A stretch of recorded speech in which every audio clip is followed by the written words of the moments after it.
This is a simple idea. Instead of technology as something like a progress we have to chase, instead technology is just our assistant.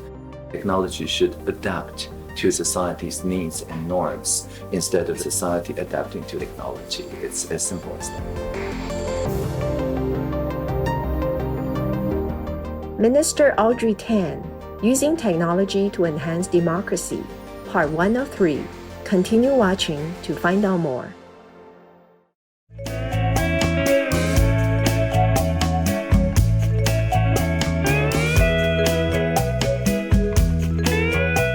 Aloha means hello in Hawaiian. I'm Keo. The people of Hawaii in the United States thank you for your love of diversity and feel that you will always be part of our community.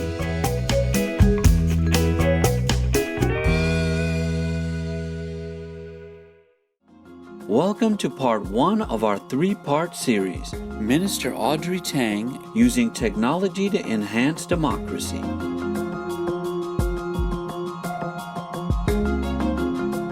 On today's program, we'll meet Minister Audrey Tang, appointed as Digital Minister without portfolio in President Tsai Ing-wen's cabinet at the age of 35.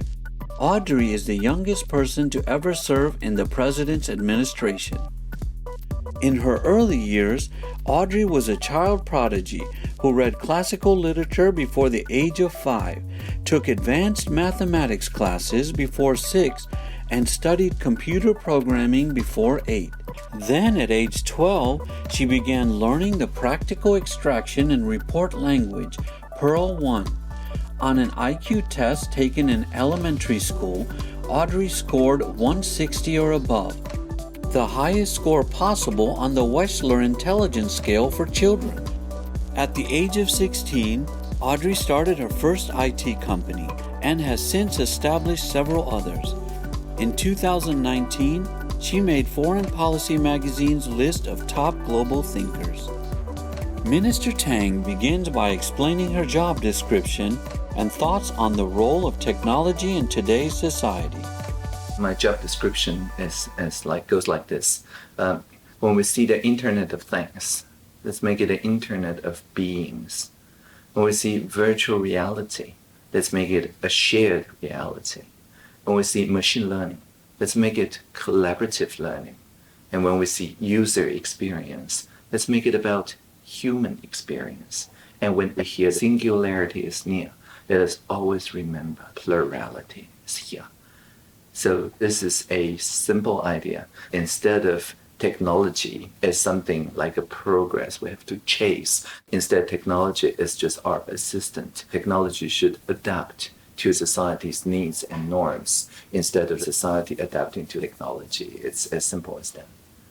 Earlier this year, Minister Tang helped Taiwan to quickly and effectively contain the spread of the coronavirus by providing citizens with information on where to purchase protective masks. My role is the digital minister in charge of social innovation. And by social innovation, we mean people, not public servants, like ordinary citizens who think of a better way to further a social good. They can propose those ideas, and I'm the one who amplify their idea. For example, there was a young person named Howard Wu in Tainan City who at the end of January invented a way for people to report which stores still have masks and which store has run out of masks. So people do not have to shop around for like 5 different stores before they can find medical masks. I saw the idea, I bring it to the premier, saying that we need to support this young person and provide the real-time availability in all pharmacies in real time, that is to say every 30 seconds. So instead of relying on people to report, the pharmacists who are very professional and trusted by the community, they do not have to say, like every day we have run out of mask or not. They can just simply post online. And then everybody looking at the map, even people queuing in the line, can actually check that nowadays, if you take your national health insurance card, which covers more than 99.99% of citizens and also residents, to a pharmacy, then you can get 9 medical masks per 2 weeks, or 10 if you are a child. And the person queuing after you can just refresh the map and see the number actually decrease by 9 or 10 just in a couple minutes. And so this builds trust. Like every time everybody look at the map, they can see that the system is working. If rather after I purchase, people queuing after me see rather the number increases, they will call the toll-free number line 1922 right there, because there would be something wrong. So instead of asking people to trust the government's numbers, the government trusts the citizens with open data.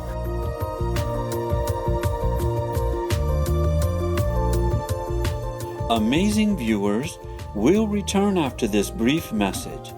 Please stay tuned to Supreme Master Television.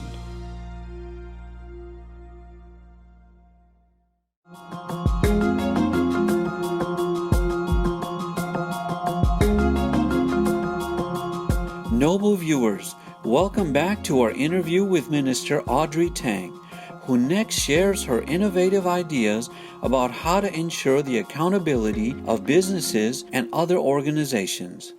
I thought back of the time that I spent in the Wulan Mountain with the Atayal people and the indigenous spirit that talks about sustainability, not in the term sustainability, which is a recent term, but by the act of acting sustainably with the nature. That is to say, when they make a decision as a community, as a culture, they do not chase something just for this generation. They think about the environment, how it's going to be 7 generations down the line. And so because if you take a very long view, then technology are there to make the world a better place for the upcoming generations. But if you take a short view, then you may improve, for example, vanity for this generation, but at the cost of the future generations. Practically speaking, we're requiring now the largest company, publicly listed companies, they have to file the sustainability reports. That is to say, their work, because their shareholders are many. Their shareholder value is, in a sense, the value of the public. And so they have to make it accountable to the public that while pursuing the bottom line of profit, they would not hurt the bottom lines of people and of planet. So profit, people, and planet are the triple bottom lines that they need to further. And we have a social innovation platform that we also invite companies and co-ops and universities and credit unions and everything that are not yet publicly listed, nevertheless disclose every year how they are making progress toward the people and the planet bottom lines. Because Taiwan is mostly small and medium enterprises, to imbue this kind of long view thinking for the small and medium enterprises as well as the social entrepreneurs, instead of just for the publicly listed companies. This is like a incubator program to make sure that everybody thinks responsibly, not just the publicly listed ones. Minister Tang believes that digital innovation, rooted in communal trust, can create a stronger, more transparent democracy. She shares one example of how this open, transparent democracy works. So, as a digital minister, all the meetings that I chair and all the interviews that I give is published on the internet for everyone to see, either as a transcript or in this case, a video. So while you're recording this, we're also recording it, and we'll be publishing it unedited on our YouTube channel. And the reason is that in Mandarin, digital minister or 数位政委 also means a plurality of ministers. 数位as in many, right? And so my idea is that everybody can see through my eyes, like a virtual reality, how a ministerial position works. And instead of just sharing the policies we make, we share how we're making the policies, the things that we have considered.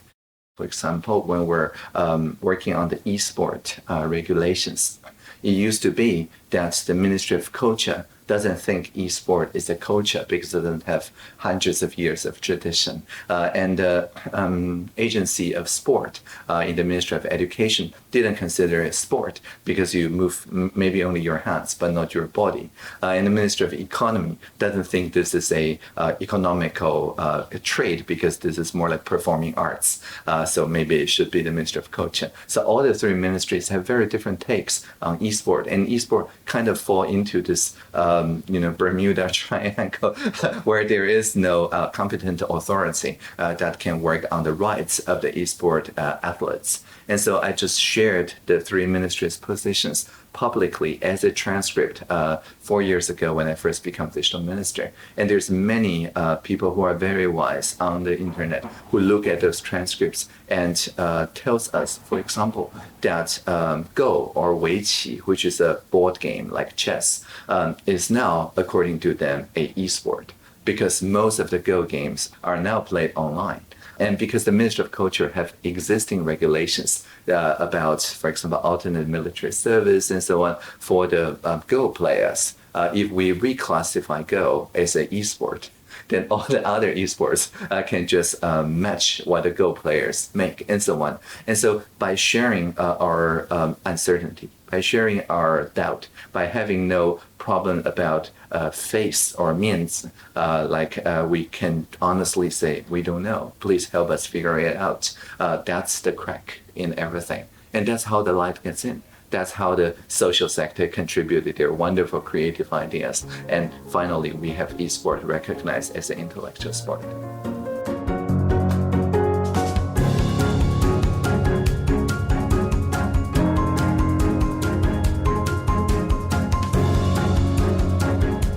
Noble viewers, welcome to part 2 of Using Technology to Enhance Democracy, featuring Minister Audrey Tang.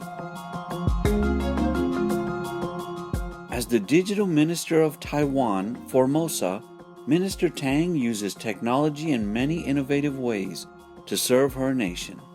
On today's program, Audrey begins by telling us about the Presidential Hackathon, a governmental program that encourages citizens to share their ideas about social innovations.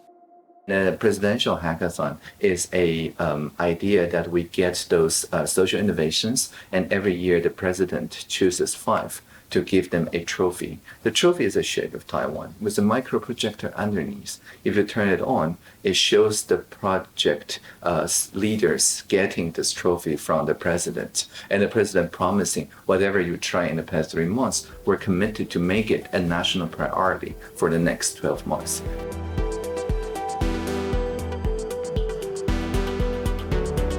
So one of the winners for this year's Social Innovation Hackathon is the Circuit Plus, which in Mandarin is called Feng Cha. Feng Cha, or tea serving, is a very venerated tradition in Taiwan, where the shops put a very large pot of tea outside of their door for people who are thirsty to refill their cups. It's like a self-serving water station. It's been going on for, I think, 100 years or so, or more. And so the app that the people working on the Presidential Hackathon team developed is a Feng Cha app where it shows water refill stations near you. And not only is the quality of the water checked, it has a, like Pokemon Go, a progress bar that shows how many other people are doing this water refill along with you, whether you can unlock some mission and visit some special, like locally, culturally significant shops and so on, and you can collect coins that can be redeemed into the local, favorite black tea or green tea or whatever, like specialty drinks and so on. So this is a game based on not using plastic bottles, but rather using refill as a habit. Because we know that people who refill is a habit. And for people who buy fresh bottles, that's also a habit. And habits are very difficult to change. So making a funny game where people would not think that, oh, I'm getting, water refills, but rather I'm participating in the revitalization of the tea serving culture. And that is an angle that can get people to really change their behavior and save plastic bottles and save the planet. And so that was one of the winners of the Presidential Hackathon.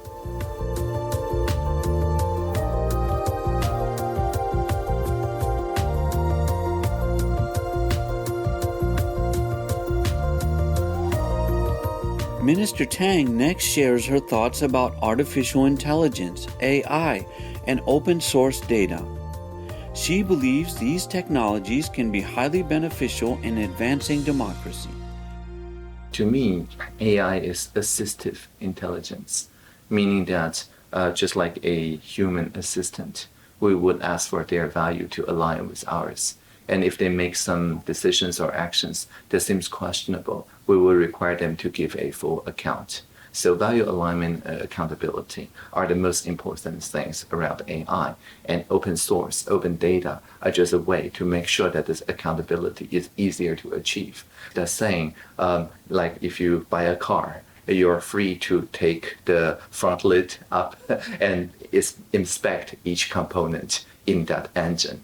If they seal off the front lid, that means that you cannot understand why the car works. And if people do not have access to such a knowledge, they would not be able to then to reason about the mechanics or to improve upon the car. But scientific progress is based on the open access and publishing model. So if people can only be consumers and never be producers of data, of media, and so on, then we would just have an elite class that make all the decisions and other people that just follows the decisions. And that stops to be a democracy.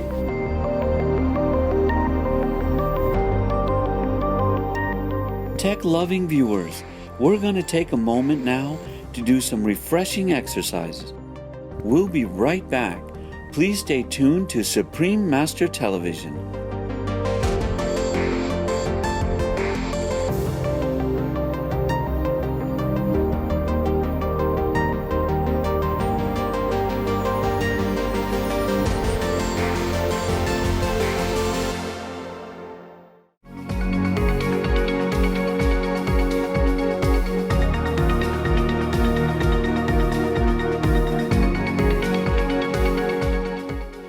Brilliant viewers, welcome back to our interview with Minister Audrey Tang as she explains 3 ways in which assistive intelligence, AI, is useful in governing a nation.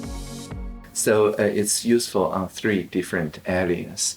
One is simply about saving time. There's a lot of public sector work that are routine, that are paper-based. And for a paper-based copy to make 10 copies, it's 10 times more time and resource compared to make 1 copies. But in the digital, make 10 copies, make 10,000 copies. It's the same time, the same resource. And so on the digital world, making copies is essentially at no marginal cost. So if we can digitize more of the government records and so on, when the person says, oh, I want to access all the government knows about me in one place, we make such a copy and it comes at no cost. But if this person goes to the various different offices to ask for paper copies, it's very time consuming for this person. And so the My Data portal in Taiwan shows this idea of just with one button, you can download everything a certain agency has on you. And then you can exercise your rights of updating it or asking for deletion or asking to make a new entries and things like that. And so this one-click access of all the personal data is very time-saving, not only for citizens, but also for public servants, because we do not want to spend our days making photocopies, right? If this could be automated, the more the better. So that's the one. So aside from the digitization, we also make optimization. For example, a lot of people in the Taiwan Water Company are listening to the water pipes for possible leaks because in Taiwan, water resource is an important thing. But on the Keelung region, for example, it takes on average 2 months before a water leak to happen and it to be discovered by the rotating people who listen to the pipe with a stethoscope-like device. And so using assistive intelligence, they built a chatbot as part of presidential hackathon a couple years ago so that the repair people can wake up and look at a chatbot, and the chatbot will inform them that these are the 3 likely leaking places by analyzing the water pressure, water flow, and things like that, and with like 70% confidence. So if they travel to only those 3 places with 70% confidence, chances are that they will spend most of their day, instead of routinely checking the pipes that are not leaking, they will be spending time creatively thinking about how to plug those leaks, right? And so this is more job satisfaction, and it saves water. And it also shares, for example, with the New Zealand Wellington Water Company. That team eventually went to Wellington, and because the climate change, they did not have a water shortage problem, but increasingly they're now facing this problem. So instead of just buying a certain solution, they co-created this diagnostics tool that can optimize people's time with the Taiwan government. And so the cross-sectoral and international collaboration could be based on this optimization of our environmental resources. So that's optimization. And finally, it could also lead to new ways to think about public sector service. For example, to file a tax in Taiwan used to be you have to go to the tax office, or you have to download this kind of ugly, hard to use Windows software. And nowadays, you can go to the convenience store to insert your NHI card. And if your income tax is less than 20K Taiwan dollars that year, you can just print that QR code and hand it to the staff at the convenience store and pay for it, and that's it.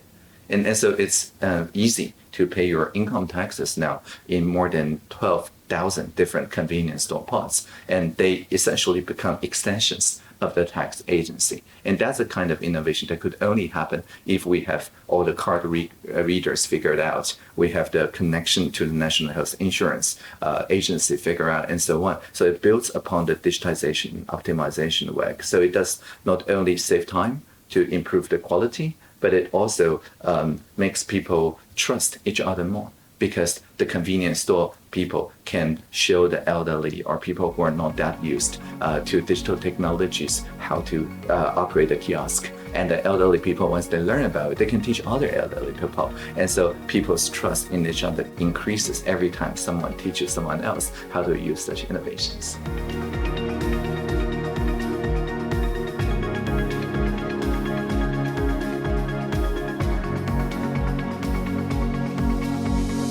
Pure-hearted viewers, welcome to the third and concluding episode of Using Technology to Enhance Democracy, featuring an interview with Minister Audrey Tang.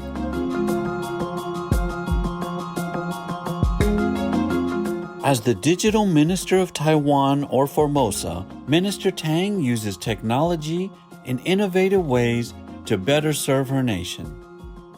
On today's program, Audrey begins by explaining how creative people can help to protect our planet. I think there's a lot of room for designers, for artists, for people who are creative to find new and interesting ways to attract people to the idea of that you need to take care of the planet and the people in order to make a profit. So the people and planet before the profit, but it only becomes profitable if people find it interesting and attracting. Of course, the Circle Plus tea serving app is a very good example. And I also helped the crowdfunding campaign of clay, which is a non-animal leather, but they make a bag that looks very much like a leather, but it does not pollute the environment, nor do it harm the animal.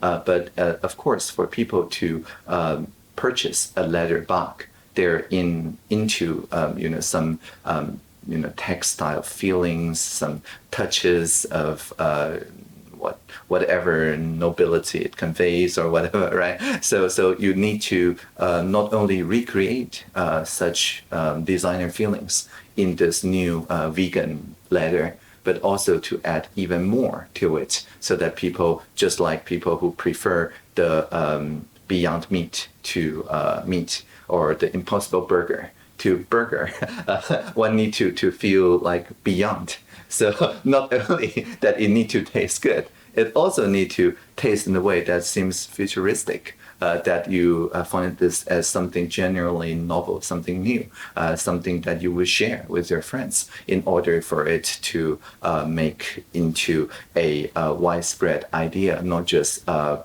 people who are already vegan, but people who are not vegan would prefer, for example, the Impossible Burger, not because it's vegan, but because it tastes great, right? And so we need more creative types.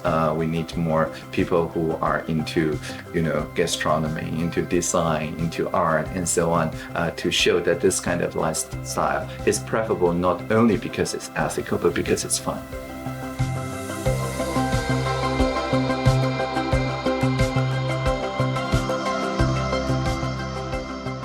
Ms. Tang believes that a calm, quiet mind is essential for living a creative and productive life. Audrey explains that one of the best methods for calming the mind is meditation. I practice Taoist meditation. I learned it when I was like 4 or 5 years old. So it's been with me as long as I remember. But most of my, colleagues have their own ways to meditate. Some with music and some with coffee, apparently.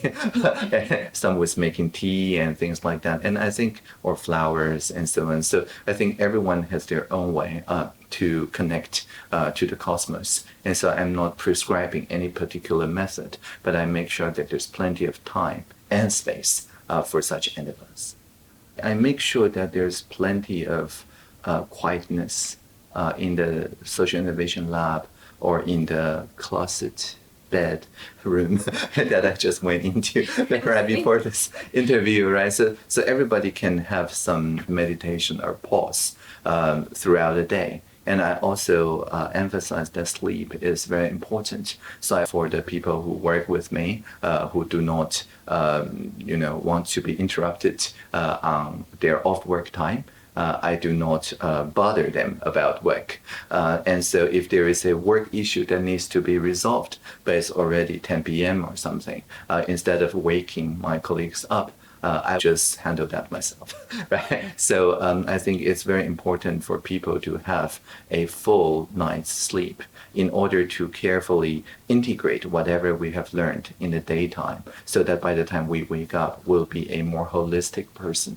If we get interrupted all the time during the sleep, right before the sleep, and by alarm clock and so on, one would feel fragmented and therefore not that able to empathize or to take all the signs.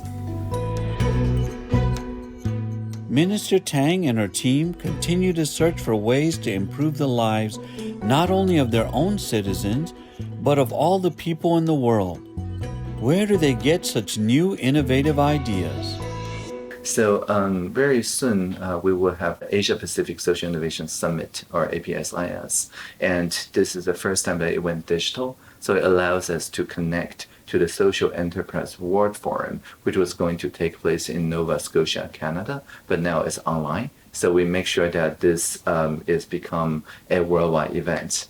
So what we want is to amplify through such digital means the best ideas and the best social innovations across the world.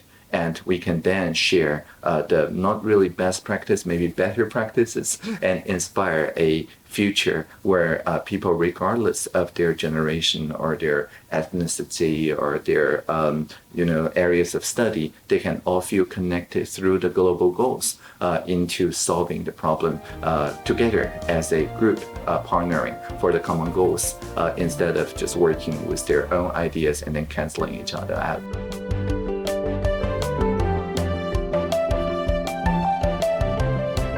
Splendid viewers, we'll be right back after these important messages. Please stay tuned to Supreme Master Television.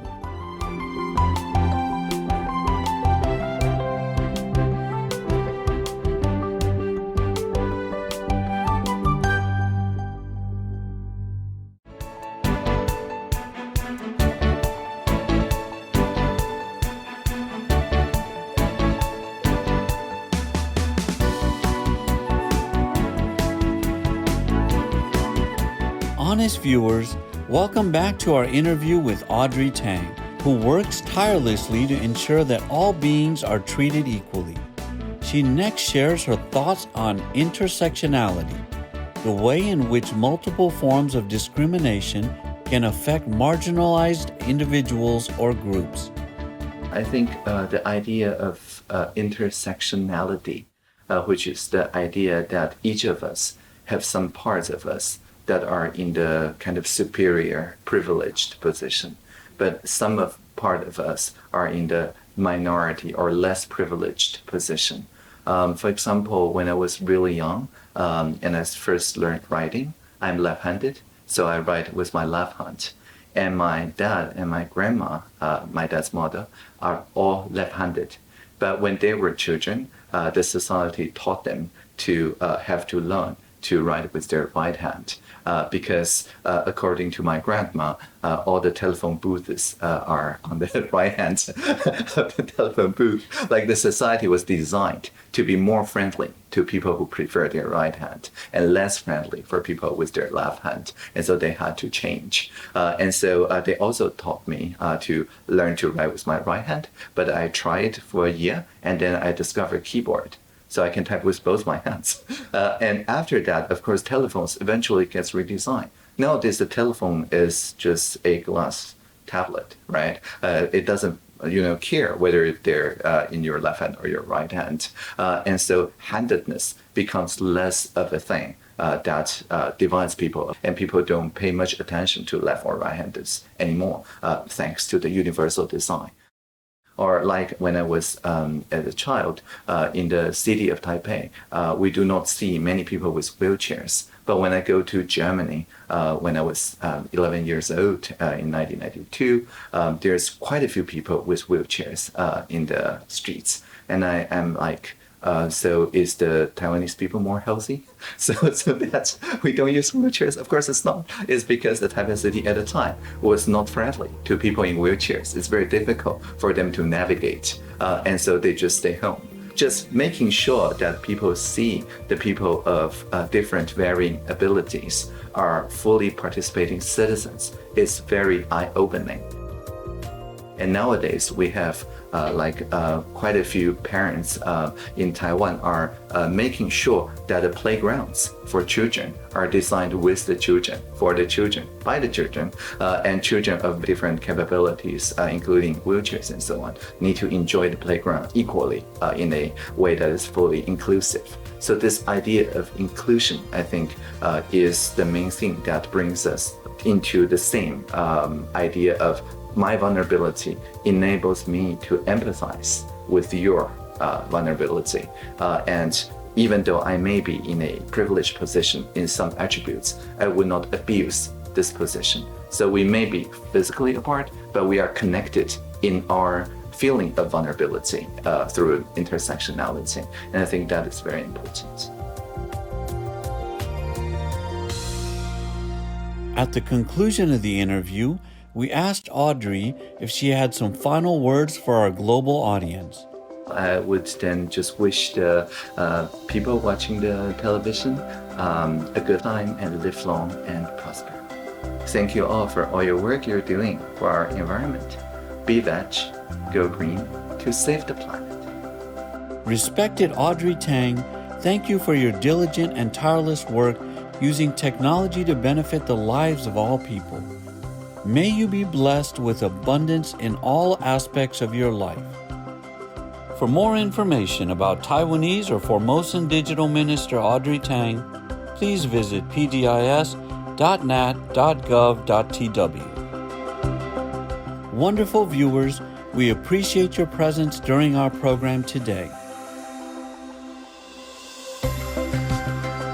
May you and your loved ones enjoy the blessing of heaven in your highly moral lives. Our programs offer many languages. Please visit suprememastertv.com/schedule and suprememastertv.com/GG.